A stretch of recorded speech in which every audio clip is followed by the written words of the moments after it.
Buen día. Continuando entonces con nuestra actividad de introducción a la ciencia y al conocimiento científico, vamos a hablar hoy específicamente de lo que es el conocimiento. ¿Qué es conocer? Conocer es una actividad interactiva entre un sujeto, que es quien conoce, lo tenemos acá, y un objeto que es lo conocido. Y nos referimos a una relación interactiva, es decir, bidireccional, ¿verdad? Porque nosotros estimamos que hay una transformación tanto del sujeto que conoce como del objeto conocido. Es decir, una vez que se va produciendo ese acercamiento entre ambas instancias, en ambos se va a producir una transformación. También existen en algunos, ustedes pueden conseguir en la literatura que existen algunos paradigmas de conocimiento y entonces ahí se habla de que es el sujeto quien conoce. Esta sería la flecha que tenemos acá, que es la flecha en azul celeste. Es el sujeto el que conoce el objeto. Y otro paradigma habla entonces de que el objeto es el que imprime en el sujeto, ¿verdad? Su impronta, su conocimiento. Sin embargo, para nosotros, repetimos, es una relación interactiva. Tanto el sujeto como el objeto se transforman. Esa relación de interactividad significa que ese vínculo entre el sujeto y el objeto va a generar un proceso cualitativo y cuantitativo, como dice acá, de saber cuyo fin es transformar la realidad en sus infinitas manifestaciones. Vean ustedes que, por ejemplo, nosotros decimos, si nosotros nos acercamos a una computadora, a una tablet o a un teléfono inteligente, es probable que en un principio tengamos cierto temor, ¿verdad? A que podamos dañar estos instrumentos, ¿verdad?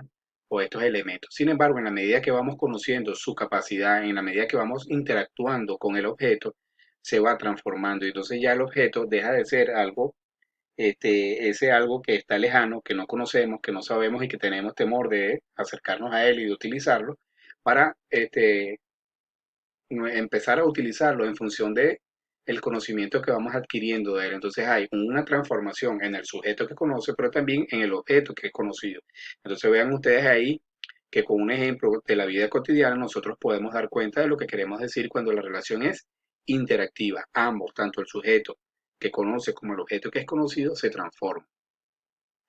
Entonces también podemos conseguirlo en el diseño y construcción de viviendas, en la producción de combustible, en el diseño de vacunas, etcétera. Entonces el sujeto y el objeto quedan determinados sucesivamente, ¿verdad? Entonces vean como ustedes, nosotros en ese ejemplo del aparato tecnológico, veíamos que hay un acercamiento del sujeto hacia la tecnología y de la tecnología hacia el sujeto.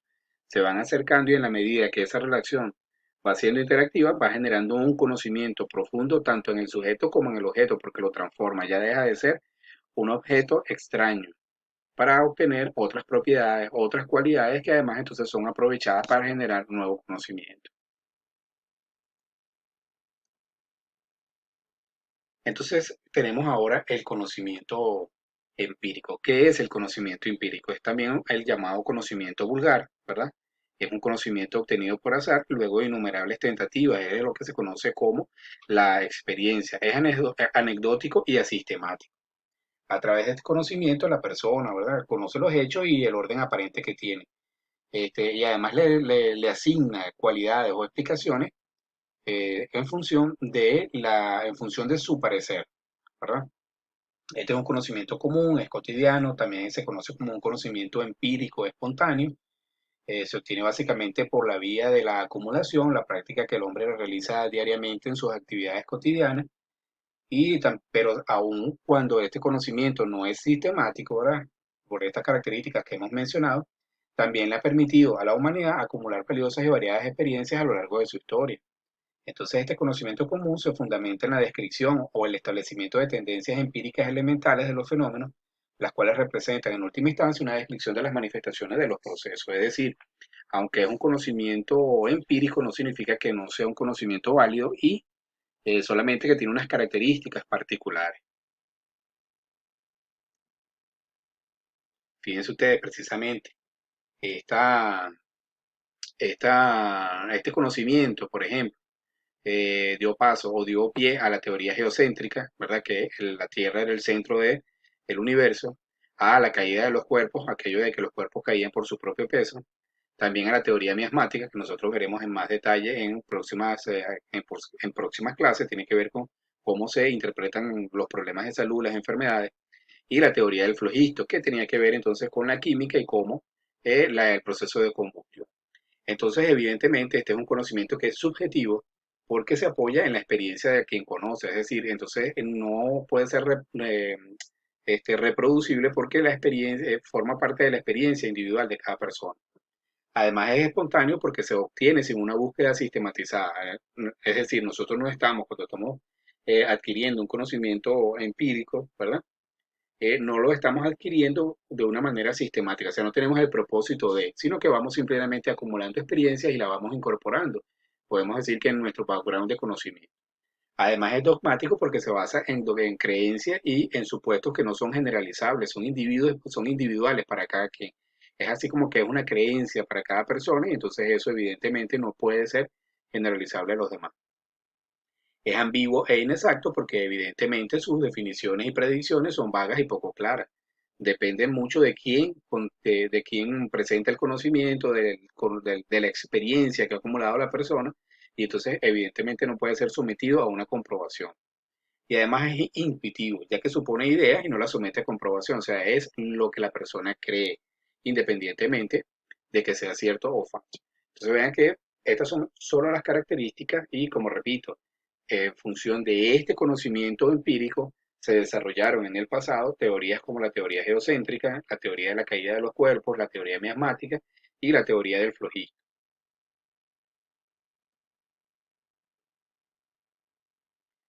Por su parte, el conocimiento científico es el que va más allá del conocimiento empírico, es decir, traspasa el conocimiento científico, el conocimiento empírico, perdón, y por medio de él, una vez que trasciende el fenómeno, se conocen las causas y las leyes que lo rigen y por tanto es metódico, es decir, va más allá de lo aparente para conseguir las verdaderas causas de lo que produce ese conocimiento.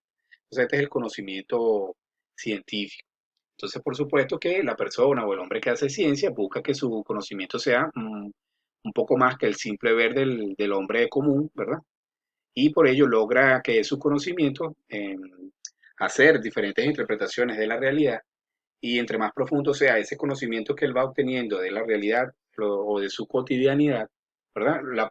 Puede impactar en ella y modificarla. El conocimiento científico entonces también es una de las formas que el hombre tiene para otorgarle un significado y sentido a la realidad. Esto según Tamayo. Entonces, por supuesto, a diferencia del conocimiento empírico, el conocimiento científico requiere de la actividad conjunta tanto de los órganos sensoriales, es decir, de la vista, del oído, del olfato, etcétera, y del pensamiento del sujeto que conoce, mientras que en el conocimiento empírico no era necesario aplicar, por ejemplo, el razonamiento, aquí sí es necesario. Se apoya en la reflexión teórica, también es fundamental, que esto es algo que normalmente obviamos. Cuando estamos haciendo conocimiento científico requerimos de la teoría. Sin teoría no hay conocimiento científico.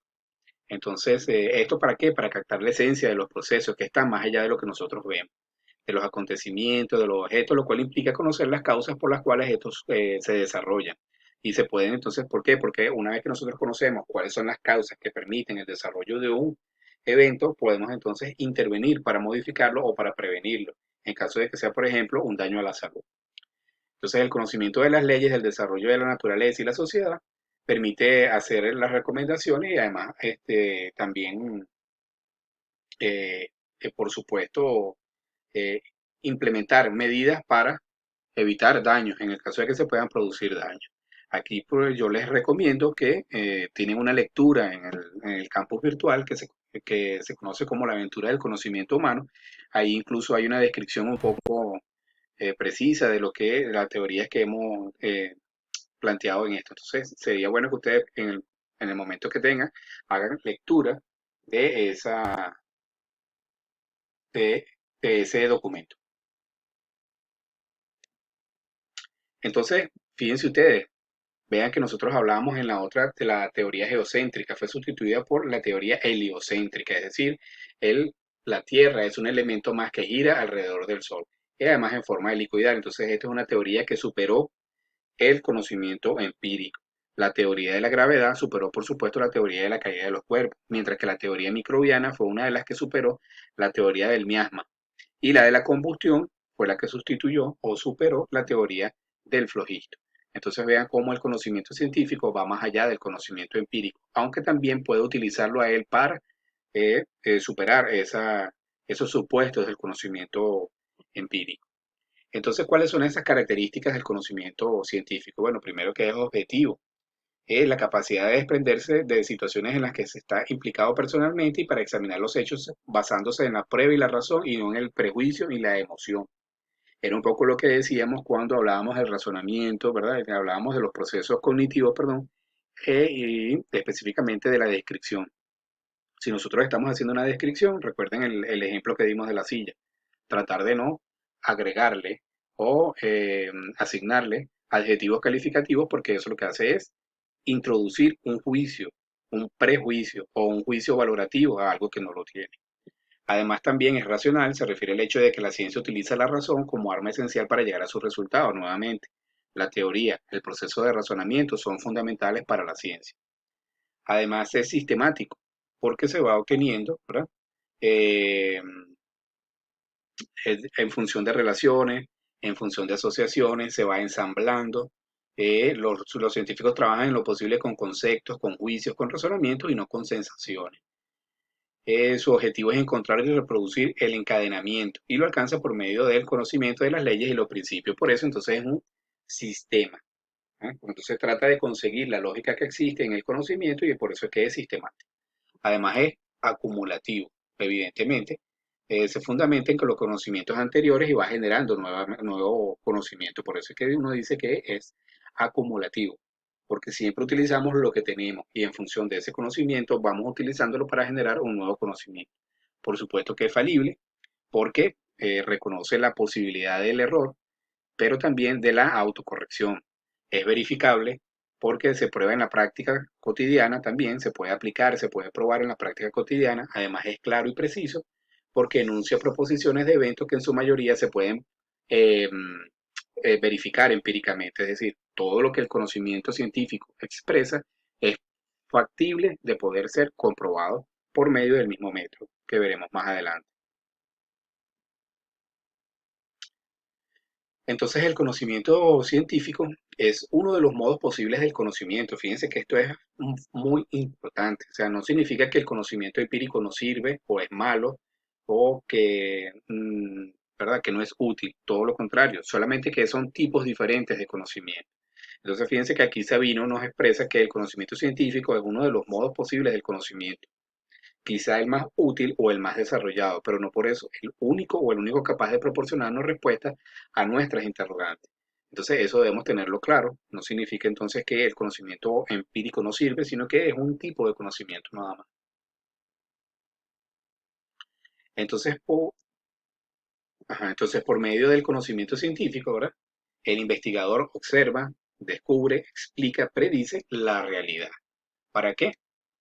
Para conseguir las leyes que lo rigen, ya sea que se trate de un hecho social o de un hecho natural, porque ambos son susceptibles, la realidad puede ser la realidad natural o la realidad social, y ambas son susceptibles de poder estudiarse. De hecho, nuestra asignatura, salud pública, es una asignatura del área de las ciencias sociales.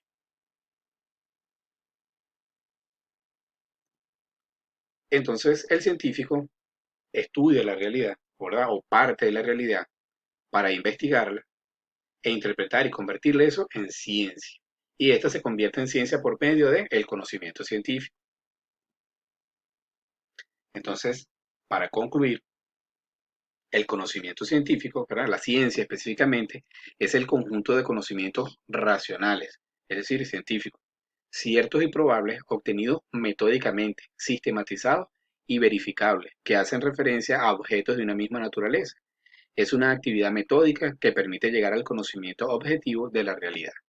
En las próximas clases continuamos con lo que es una explicación o una breve explicación de lo que entendemos por ciencia. Buen día.